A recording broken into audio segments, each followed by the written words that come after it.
le premier de l'an.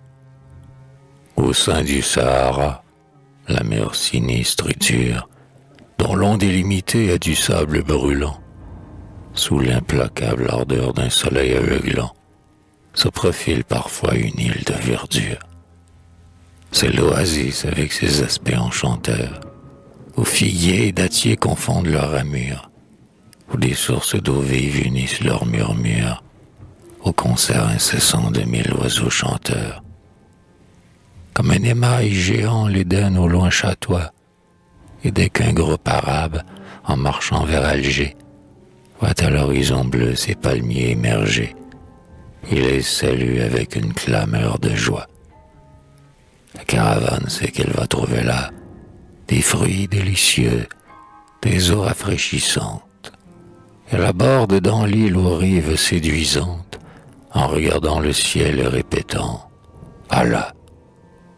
Elle dort tout un jour au bord de quelque source, bercée au trémolo des oiseaux familiers, laissant paître au hasard, à travers les halliers, les pauvres méharis tout brisés de leur course.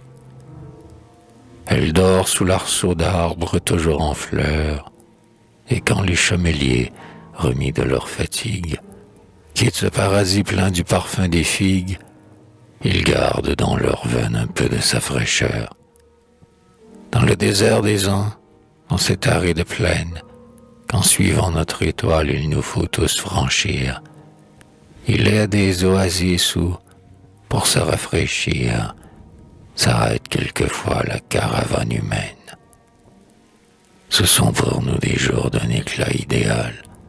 De ces rayons divins l'espérance les dore, et sitôt que notre œil en voit poindre l'aurore, nous la saluons tous d'un long cri triomphal. Demain nous entrerons, malgré nos froids sévères, dans un de ces Édens riants et gracieux, et là, rangés autour de mets délicieux, pour boire au nouvel an, nous choquerons nos verres.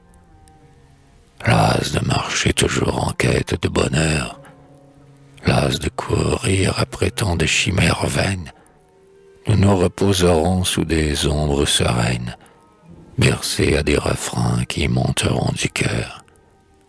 Demain, à bien des pleurs des chants succéderont, l'enfance frémira d'une joie infinie. Au foyer tout sera paix, lumière, harmonie, et dans un même élan tous les cœurs s'uniront.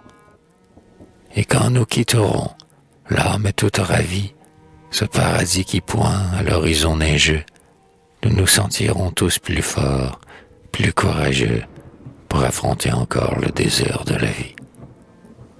Réjouissons-nous donc d'avance au coin du feu, et, comme les bédouins saluant la ramée, de l'oasis sombreuse et toute parfumée, levons les yeux au ciel et disons « Gloire à Dieu ».